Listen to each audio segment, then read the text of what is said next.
Gargaɗi mai gina la min mugunta.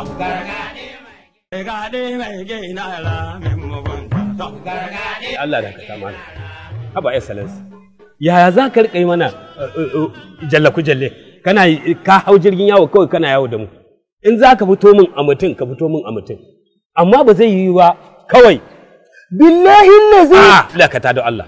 Yanzu wannan ta tara kenan in kai. Shikenan wannan rantsuwar ba za ta kai ka ba. Duk abin da za ka yi kai. Yawwa. Yanzu ka san ofis ɗina na Abuja?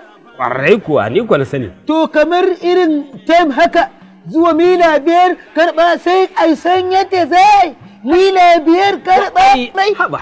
Excellence. Kai ka san za ka yi irin wannan kasa ne da rika daga haƙarƙari ina zafin zuciya ina kumbura ina sacewa. Ai ka san ita shura sai da rantsuwa. Subhanallah.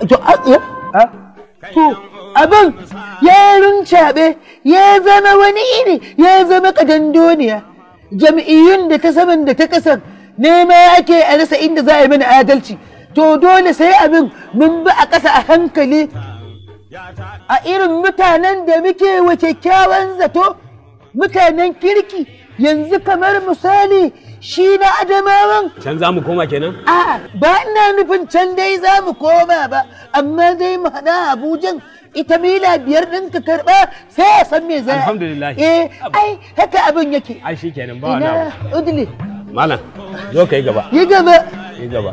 Kurmin kurami. Sabida. Dan sai abin da duk muka yi sai ka je da wani ya sunna mai wani abu sai ka je sai an saran su ba sun ce kaza. To ma ba jami'in tsaro ba ce amana ce da shi. Gaskiya ne. Ba ga malamin nan da aka nema aka rasa. Aka ainihin kawar da shi. La haula. To ya hakuri excellence. Ya excellence. Ya excellence. Hakuri ake. Hakuri ake.